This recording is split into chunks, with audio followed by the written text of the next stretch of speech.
Unplug the machine from the outlet. Pull out the paper tray. Slowly pull out any jammed paper. On the rear of the machine, open the jam clear cover and remove any paper found.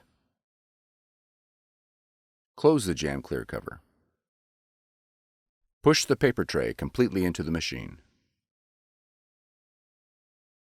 Now plug the machine back in.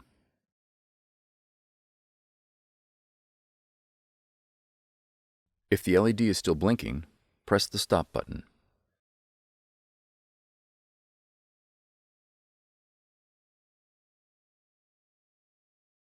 For more tutorials, FAQs, and videos, visit us at www.brother-usa.com.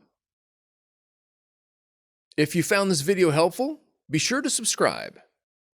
Thank you for choosing Brother.